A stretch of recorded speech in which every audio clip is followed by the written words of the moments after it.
By the way, you know they're having a celebration of them on September the 5th. Trump celebrating the J6 people. I thought my boss, President Clinton, made an undeniable point of Democratic policy. Since the end of the Cold War, there have been 51 million jobs created in the United States. 50 million were created under Democratic presidents and 1 million under Republican presidents. You know, that's 50 to 1. You've got to be able to tie. If you're going to make claims like that. First of all, I love you. I love Clinton. It's a thing to say. Okay.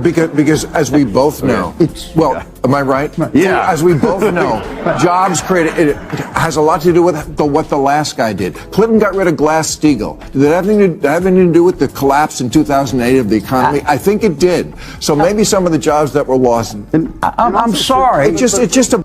You ever see a guest walk onto Real Time with Bill Maher thinking they're about to deliver some groundbreaking political insight, only to get completely roasted by Maher himself? Yeah, that just happened again, and it was glorious. Here's the setup. Maher invited James Carville, the legendary Democratic strategist. You know him, the Ragin' Cajun, the guy who helped Bill Clinton rise to power and built his career mocking Republicans. Carville came in confident, ready to flex those old-school Democratic talking points like it was still the 90s. But this time, Maher wasn't buying it. What followed was a brutal political reality check that exposed just how disconnected the far left has become, not only from conservatives but even from their own moderate base. So grab a drink, because this one gets spicy. It all started with Carville bragging. Really bragging, about how Democrats have supposedly created 50 million jobs since the end of the Cold War compared to the Republicans' 1 million. Sounds impressive, right? Like a 50 to 1 flex.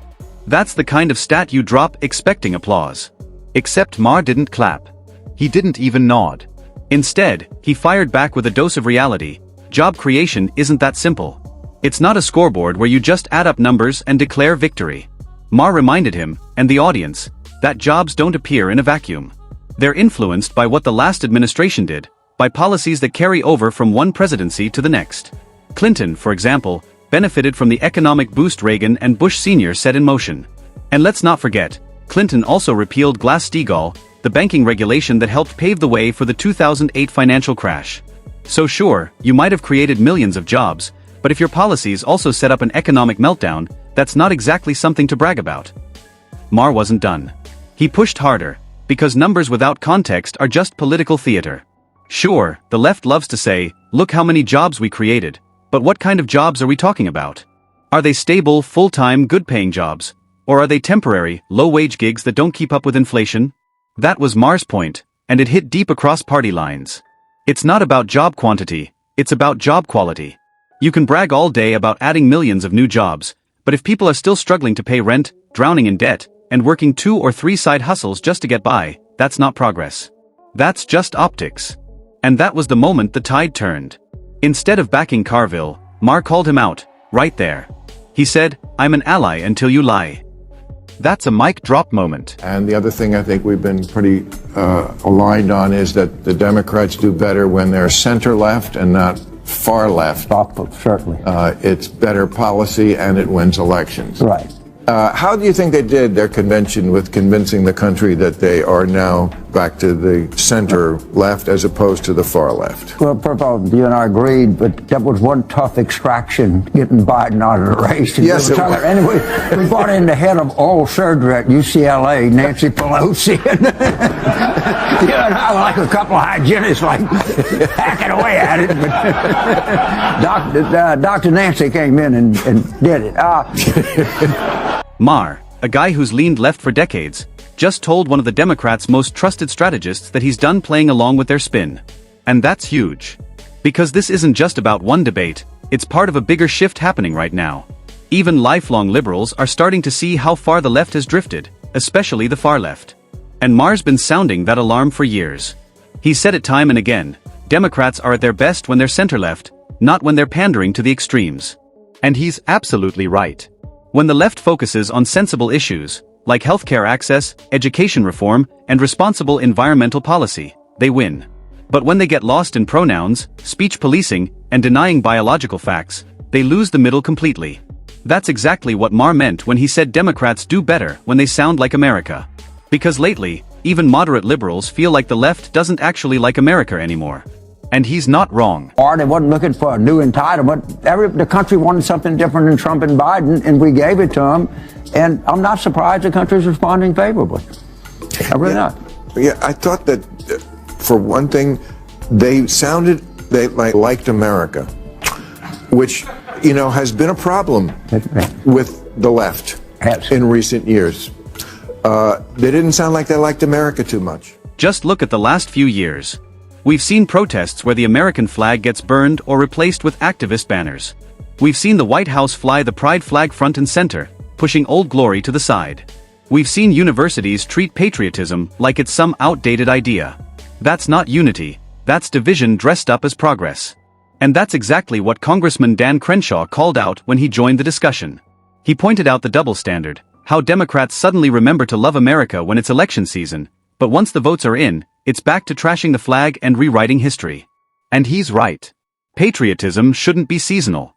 You don't just love your country when it's convenient. You either love it, flaws and all, or you don't. But the left can't seem to decide anymore. That's why, as Maher and Crenshaw both noted, Democrats are struggling. They've turned into a party of slogans instead of solutions.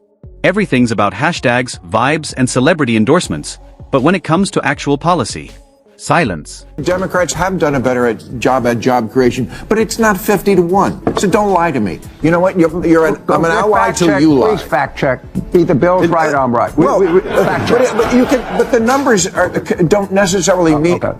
But it's 50-1. You understand what my.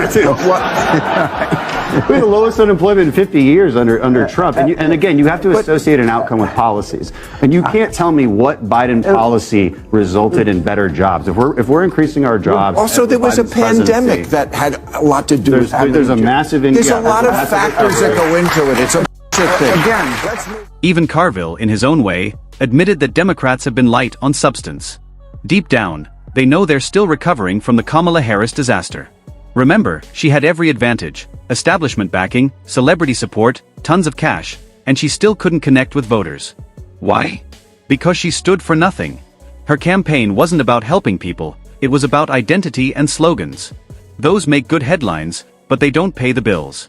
Crenshaw nailed it when he said, at the end of the day, voters care about metrics that improve their lives: wages, jobs, cost of living, security, and on every single one of those, Trump outperformed. On a good show, right? It's full of hope and joy, and I get it, that's great. Starry-eyed views of optimism of the future. But on policy, not so great. And in the end, this is going to be about policy. They were very light on that. Why? Because they don't want to contend with the fact that they own the last 4 years of policy. We do have a very unique opportunity here where we have two candidates where you can look at 4 years and 4 years. You know exactly what they're going to do, and you know exactly what the outcomes are. And on every metric, Donald Trump wins on this. And so that's what we're going to keep pushing this election toward, is what are the metrics that will actually make your life better? Donald Trump wins on this, on the policy and the outcomes associated with it. You don't have to like Trump to admit that under him, the economy was booming. Wages were rising, especially for lower-income earners. Regulations were cut, small businesses were thriving, inflation was low, and unemployment hit record lows. Those are facts. Then Biden came in, and everything flipped. Inflation skyrocketed. Energy prices exploded. Housing became unaffordable. And the Democrats' response? More spending, more regulations, and more culture wars. It's like they're allergic to common sense. So when Carville threw out that same tired "we created 50 million jobs" line again, Maher just looked at him like, really? Wait, they had this celebration of them on September the 5th. Trump celebrating the J6 people. I thought my boss, President Clinton, made an undeniable point of Democratic policy. Since the end of the Cold War, there have been 51 million jobs created in the United States.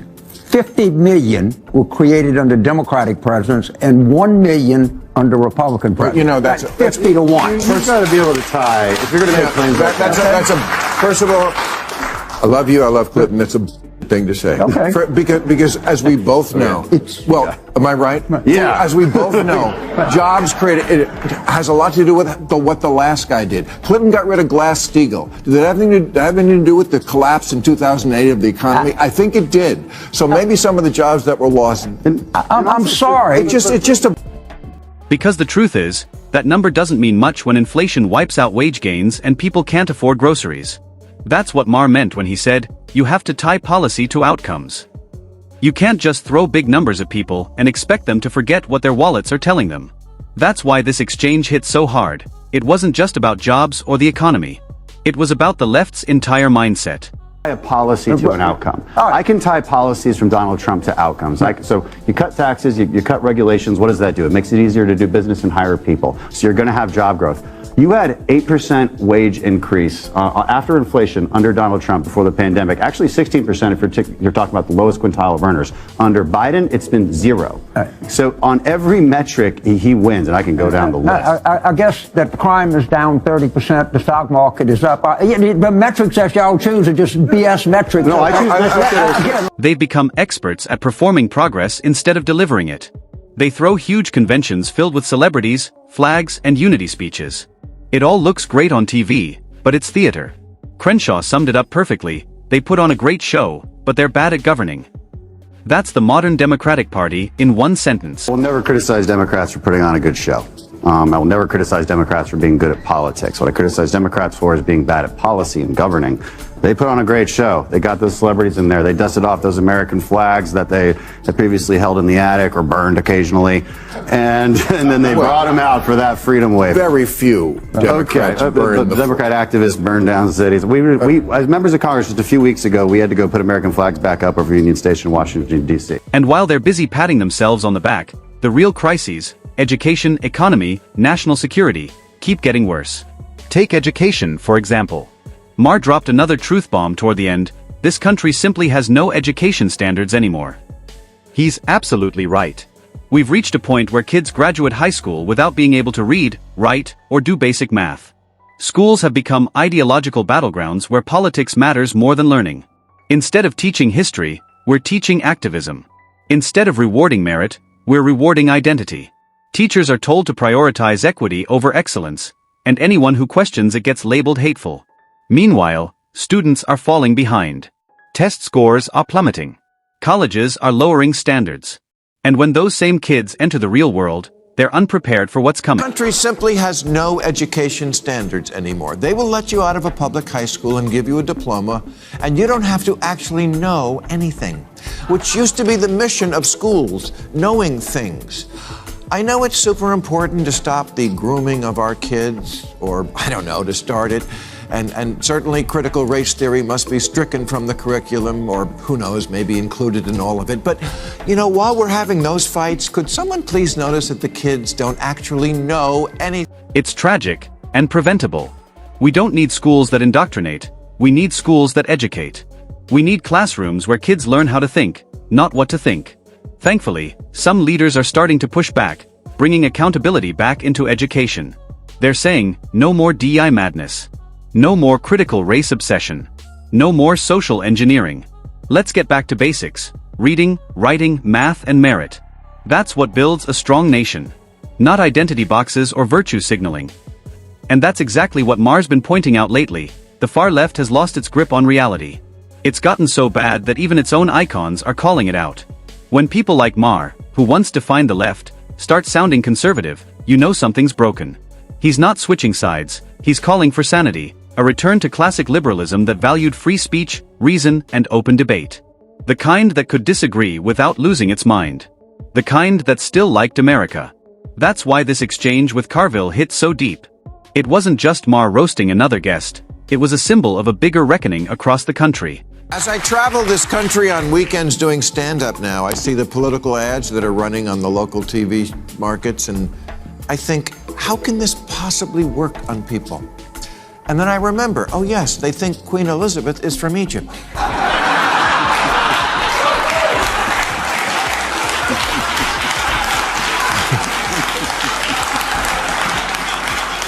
When again, plainly, it's Brazil. As Maher said during one of his stand-up tours, when I watch local political ads, I wonder, how can this actually work on people? Then I remember, some of them think Queen Elizabeth is from Egypt. Laughter, when obviously it's Brazil. That joke sums it all up. People are tired. Tired of culture wars, virtue signaling, and fake outrage. They want leaders who fix problems, not create new ones. Who focus on results, not retweets. That's why Trump's message, love it or hate it, still connects with millions. It's rooted in common sense, hard work, and pride in America. Meanwhile, the left keeps doubling down on ideas that push everyone else away. At the end of the day, Maher said it best, through his actions, not just his words, "I'll stand with you until you lie." That line defines this whole debate.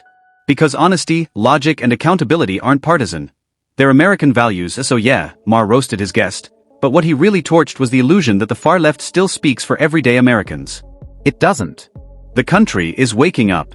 And if you're one of those people, hit that like button, because it's time for real conversations again. No more spin, no more slogans, just truth. America deserves better than empty promises and political theater. It deserves leadership that believes in merit, accountability, and freedom, not censorship, cancel culture, and chaos. Here's the takeaway: the far left's experiment has failed.